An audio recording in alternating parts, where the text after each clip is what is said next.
प्रिय विद्यार्थियों, एक बार फिर से स्वागत है अपनी एपीएस ऑनलाइन क्लासेस में।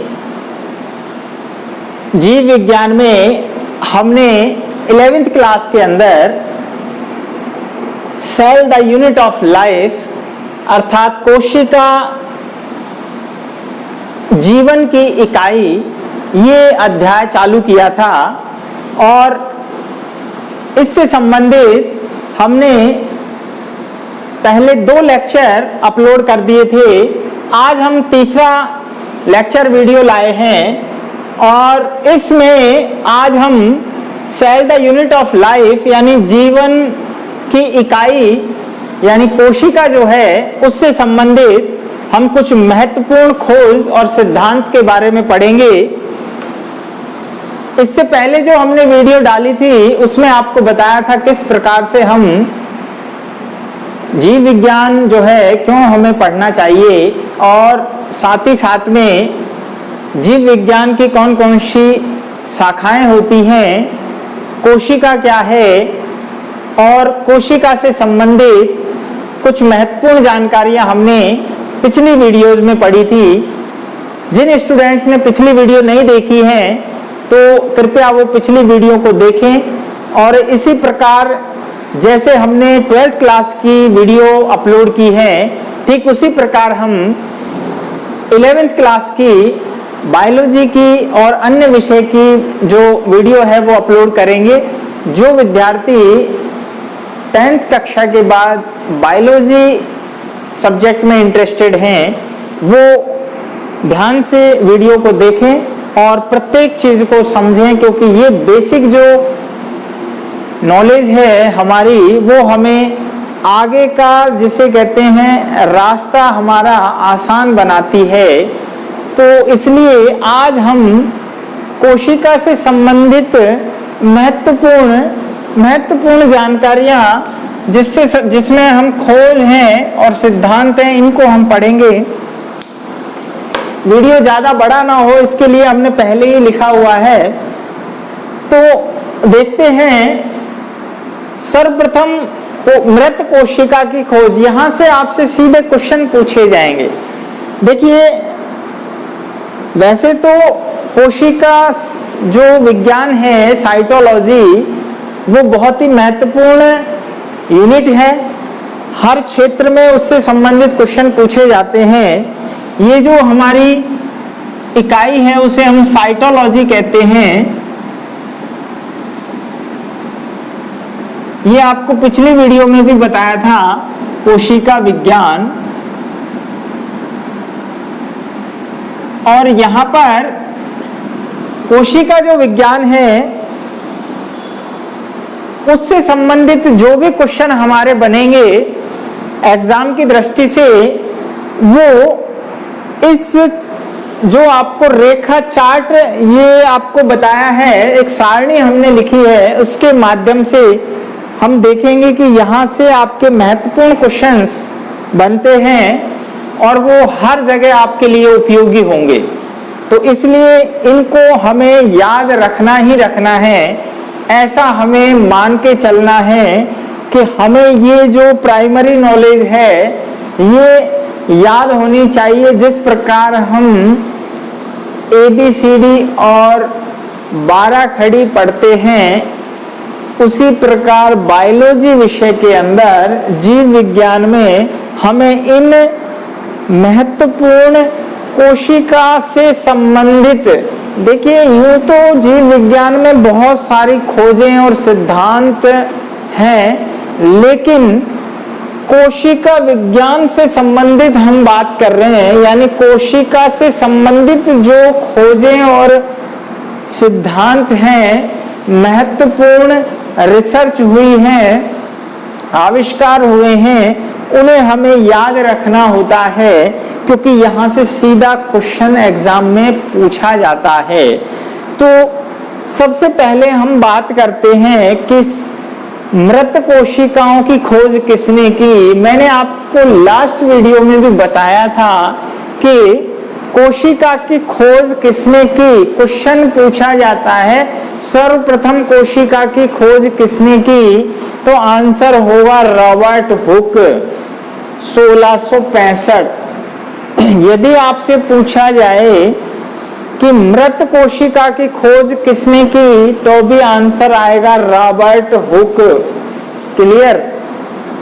अब यदि मान लीजिए एग्जामिनर ज्यादा गहराई से अगर कहीं क्वेश्चन पूछ लेता है और वो कहता है कि सर्वप्रथम जीवित कोशिकाओं को किसने देखा या किसने खोजा, तो ये आपको ध्यान होना चाहिए कि हमने बताया था कि एंटोनी वान ल्यूवेनहॉक ने लगभग 1674 में अपना खुद का माइक्रोस्कोप बनाया और उसने देखा, सर्वप्रथम उसने आरबीसी प्रोटोजोआ के सूक्ष्म प्राणी, साथ ही साथ उसने स्पर्म, आरबीसी आदि कोशिकाओं को खोजा, यानी उनको सबसे पहले अपने माइक्रोस्कोप में देखा, जो कि लिविंग सेल थी। यानी लिविंग सेल सबसे पहले एंटोनी वान ल्यूवेनहॉक ने अपने माइक्रोस्कोप द्वारा खोजी। क्योंकि इसने सूक्ष्म जीवों को भी देखा, तो इसलिए इसे हम सूक्ष्म जैविकी माइक्रोबायोलॉजी का जनक भी कहते हैं, father of microbiology, father of bacteriology. कौन है? एंटोनी वान ल्यूवेनहॉक। बहुत ही महत्वपूर्ण ये जो है वैज्ञानिक हैं, बहुत बार क्वेश्चन आते हैं, तो पिछली वीडियो में भी हमने इसका जिक्र किया था।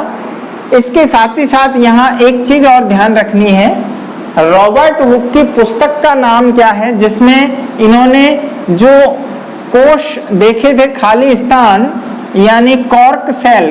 कौन सी सेल खोजी थी इसने? Cork cell. ध्यान रखना, कॉर्क सेल। और ये कॉर्क सेल जो थी या जो कोश थे वो वास्तव में मृत कोशिकाओं की कोशिका भित्ति थी। और इसकी बुक का नाम क्या था? माइक्रोग्राफिया। बताइए, माइक्रोग्राफिया। ये आपको बताया था पिछली वीडियो में। इसके बाद अगले क्वेश्चन की ओर चलते हैं। तो ये कोशिका की खोज से संबंधित 2 प्रश्न हमारे यहाँ से बनेंगे। नेक्स्ट प्रश्न आता है कि केंद्रक की खोज किसने की? यानी न्यूक्लियस, कोशिका के अंदर जो केंद्रक होता है उसकी खोज किसने की? तो ऑब्वियसली ये तो हमें पता है कि कोशिका की खोज के बाद ही केंद्रक की खोज होगी। तो रॉबर्ट ब्राउन ने 1831 के अंदर, 1831 के अंदर केंद्रक की खोज की और इन्होंने बताया कि कोशिका के मध्य में एक गोलाकार संरचना होती है जो कि केंद्रक कहलाती है। इसे केंद्रक नाम दिया। नेक्स्ट, जीव द्रव नाम। जो कोशिका के अंदर जीव द्रव होता है, कोशिका झिल्ली द्वारा परिबद्ध, उसे पुरकिंजे ने जीव द्रव्य नाम दिया। ये क्वेश्चन फर्स्ट ग्रेड एग्जाम में भी पूछा गया। लेक्चरर का जो एग्जाम होता है, व्याख्याता की जो भर्ती परीक्षा आरपीएससी के द्वारा होती है, उसमें क्वेश्चन पूछा गया था कि जीव द्रव्य नाम किसने दिया? तो जीव द्रव्य नाम किसने दिया? That is पुरकिंजे। पुरकिंजे ने जो है 1840 में जीव द्रव्य नाम दिया। नेक्स्ट, नई कोशिकाएं पूर्ववर्ती कोशिकाओं के विभाजन से बनती है। नई कोशिकाएं पहले से उपस्थित या पूर्ववर्ती कोशिकाओं के विभाजन से बनती हैं। ये बात किसने बताई थी? ये रुडोल्फ विर्चोव ने बताई थी 1858 में। ध्यान रखना, 1858 में। ये क्रम से चलती आ रही है। हमने महत्वपूर्ण केवल वही चीजें ली हैं जो हमारे ज्यादातर क्वेश्चंस में पूछी जाती है। तो रुडोल्फ विर्चोव को हम ये भी कह सकते हैं कि कोशिका विभाजन को सबसे पहले किसने दिया? रुडोल्फ विर्चोव ने। इसके बाद हम बात करते हैं प्लास्टिड। प्लास्टिड नाम जो है, प्लास्टिड शब्द सबसे पहले किसने उपयोग किया? हैकल ने। राइट। हेकल। हेकल ने प्लास्टिड शब्द दिया, और प्लास्टिड हम जानते हैं जो लवक होते हैं उनको कहते हैं, इंग्लिश में हम कहते हैं प्लास्टिड, हिंदी में कहते हैं लवक। आगे हम इनको डिटेल से पढ़ेंगे। लवक 3 प्रकार के होते हैं वर्णक की उपस्थिति के आधार पर, हरित लवक, वर्णी लवक और अवर्णी लवक और श्वेत लवक। वर्णी लवक, अवर्णी लवक और श्वेत लवक। वर्णी लवक को क्रोमोप्लास्ट कहते हैं, जबकि अवर्णी लवक को हम कहते हैं ल्यूकोप्लास्ट, और जो हरित लवक होता है उसको हम कहते हैं यानी क्लोरोप्लास्ट। तो यहाँ पर अलग अलग प्रकार के फिर वर्णी लवक जो हैं जिनमें वर्णक होते हैं उनको हम अलग अलग कैटेगरीज में डिवाइड करते हैं। तो ये चीज आगे हम डिटेल से पढ़ने वाले हैं। नेक्स्ट है न्यूक्लिक अम्ल। न्यूक्लिक अम्ल की खोज किसने की थी? न्यूक्लिक अम्ल आप जानते हैं कि जब हम कोशिका को पढ़ते हैं तो कोशिका के अंदर हम जानते हैं केंद्रक होता है, और केंद्रक में अंदर जेनेटिक पदार्थ होता है और वो कहलाते हैं न्यूक्लिक अम्ल। न्यूक्लिक अम्ल जैसे डीएनए होता है और आरएनए होता है। डीएनए को हम डीएनए जो होता है उसे हम कहते हैं डीऑक्सीराइबोज न्यूक्लिक अम्ल, और आरएनए को हम कहते हैं राइबोज न्यूक्लिक अम्ल। यानी ये न्यूक्लिक अम्ल जो हैं उनको सबसे पहले लगभग अगर हम बात करें तो 1874 में फ्रेडरिक मिशर नाम के वैज्ञानिक थे। इन्होंने मवाद कोशिकाओं से, यानी जो पस सेल होती हैं, एक पेशेंट के यानी घाव हो रहे थे और उसकी जो पट्टियां थी उन पट्टियों को देखा और उनके अंदर जो पश लग जाती है घाव के कारण, उस पश की सेल्स की स्टडी की और उसमें देखा कि जो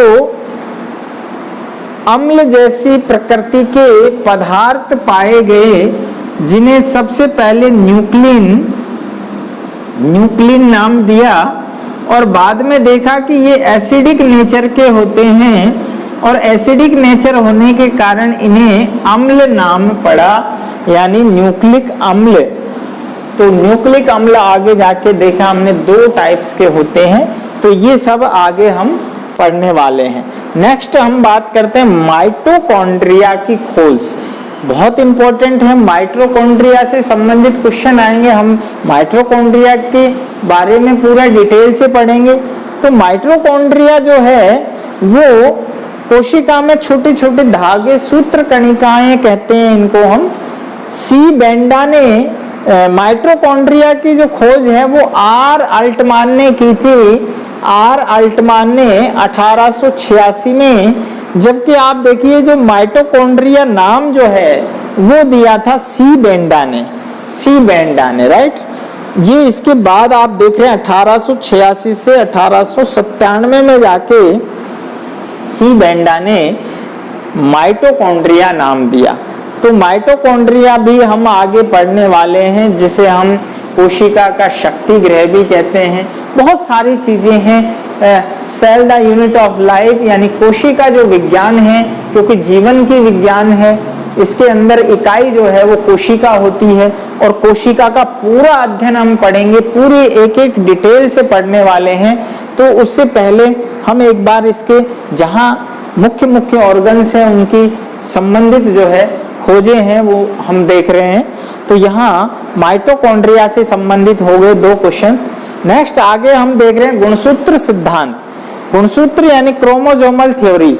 आप देख रहे हैं जैसे जैसे आगे स्टडी हुई तो हम पहुंच गए लगभग 1900 में। और आपको ध्यान हो तो आपने 10th क्लास में पढ़ा होगा बेटा कि आनुवंशिकी की जो खोज है वो मेंडल के समय में हुई थी, लेकिन मेंडल के रहते रहते उसको प्रसिद्धि नहीं मिली। और लगभग 1900 में 3 वैज्ञानिक आए जिनके हमने आगे पढ़ेंगे अपन ह्यूगो डिब्रीज, कार्ल कोरेंस और एरिक वान शेयरमैन, ये 3 साइंटिस्ट थे जिन्होंने आगे चलकर ये बताया कि कैसे गुणसूत्र एक पीढ़ी से दूसरे पीढ़ी में जाते हैं। तो उस समय जीन की खोज हो गई थी, जीन की खोज हो गई थी। और यहाँ हम देख रहे हैं जीन की खोज के बाद, क्योंकि जीन ही आनुवंशिक इकाई होती है जो एक पीढ़ी से दूसरी पीढ़ी में लक्षणों को ले जाती है, राइट। तो उसके बाद गुणसूत्र का सिद्धांत आया, यानी क्रोमोसोमल थ्योरी, जिसे सटन और बावेरी ने बताया 1902 में। सटन और बावेरी ने गुणसूत्रीय सिद्धांत दिया, ठीक है। तो इसके बारे में भी हम पढ़ेंगे आनुवंशिकी के अंदर। चूंकि ये कोशिका के अंदर होता है इसलिए यहाँ पर ये भी महत्वपूर्ण है। नेक्स्ट है इलेक्ट्रॉन माइक्रोस्कोप। तो यहाँ देखिए ये एक जिसे कहते हैं रिवोल्यूशनरी जो है परिवर्तन था, एक कह सकते हैं क्रांतिकारी परिवर्तन था बायोलॉजी के अंदर, जिससे हम बहुत सारे सूक्ष्म जीवों को वृहद और विभेदित रूप से देख पाए। उसके लिए इलेक्ट्रॉन माइक्रोस्कोप की खोज नाल और रस्का ने 1932 में की। नाल और रस्का ने इलेक्ट्रॉन माइक्रोस्कोप जो होता है उसकी जो पावर है वो बहुत ज्यादा होती है। और आज हम जो हमारी बुक के अंदर माइटोकॉन्ड्रिया का वृहद आवर्धित रूप हम पढ़ते हैं, आज हम जो गुणसूत्रों की स्ट्रक्चर पढ़ते हैं, वास्तव में सूक्ष्म जीव जो है प्रोटोजोआ, अमीबा को हम बड़ा पढ़ते हैं, डायग्राम बना के देखते हैं इस प्रकार।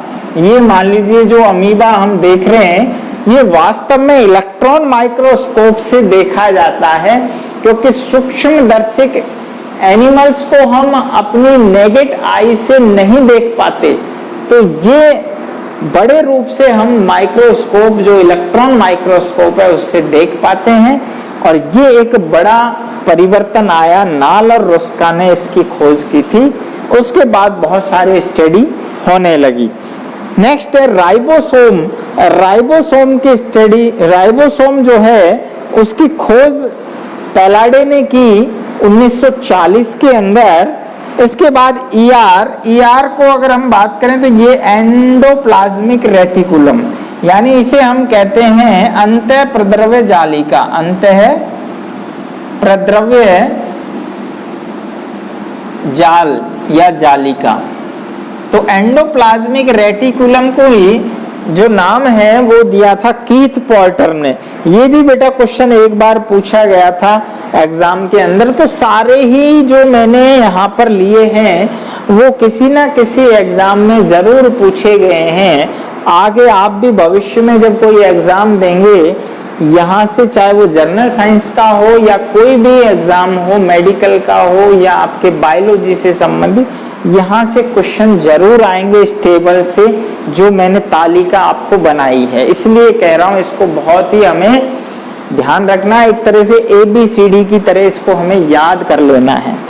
नेक्स्ट है सेंट्रल डॉगमा सिद्धांत। ये एक महत्वपूर्ण सिद्धांत है जिसे हम पूरे उसमें DNA से कैसे RNA बनता है, DNA हमारी कोशिका का जो है पूरा नियंत्रण करता है।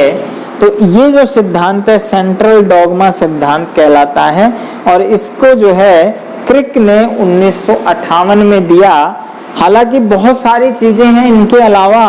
हम कहते हैं कि 1952 में DNA का डबल हेलिकल मॉडल वाटसन और क्रिक ने दिया था। ये वही क्रिक है जिन्होंने DNA का वाटसन के साथ मिलकर डबल हेलिकल यानी स्पाइरल मॉडल दिया था, और इसके लिए इन्हें नोबेल प्राइज भी मिला था। तो वो लगभग 1952 में था। और उसके बाद आप देख रहे हैं 1958 में सेंट्रल डॉगमा सिद्धांत आया। तो इस तरह से क्रमबद्ध तरीके से साइटोलॉजी के अंदर यानी कोशिका विज्ञान के अंदर एक प्रकार से विकास हुआ, और किस प्रकार जो है खोजें होती गई और कोशिका सिद्धांत कोशिका जो है विज्ञान, उसका वृहद रूप हमारे सामने प्रस्तुत हुआ।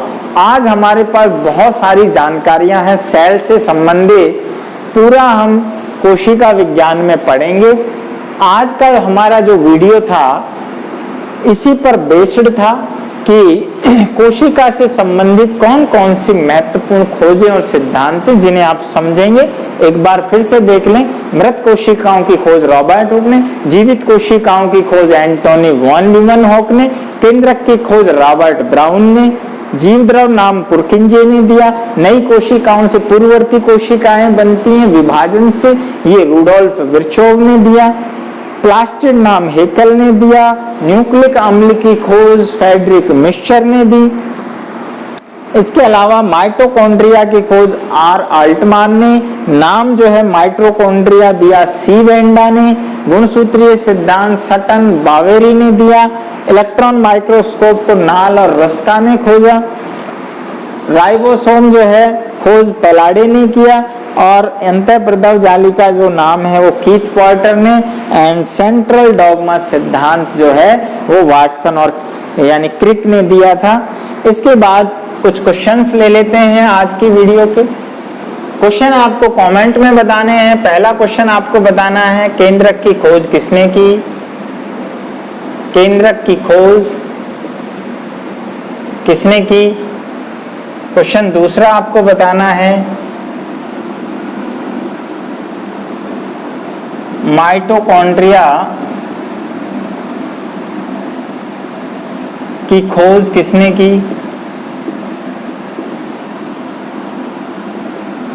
इलेक्ट्रॉन माइक्रोस्कोप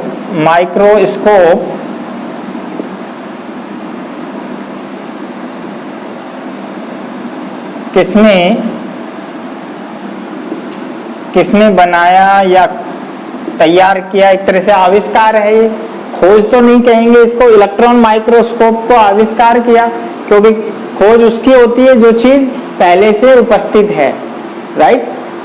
तो यहाँ पर 3 क्वेश्चनों के आपको आंसर देने हैं। कमेंट बॉक्स में आप जब वीडियो देखेंगे तो नीचे कमेंट बॉक्स आएगा, उसमें आप आंसर देंगे। केंद्रक की खोज किसने की, माइटोकॉन्ड्रिया की खोज किसने की, इलेक्ट्रॉन माइक्रोस्कोप किसने बनाया या आविष्कार किसने किया। तो मिलते हैं नेक्स्ट वीडियो में। धन्यवाद।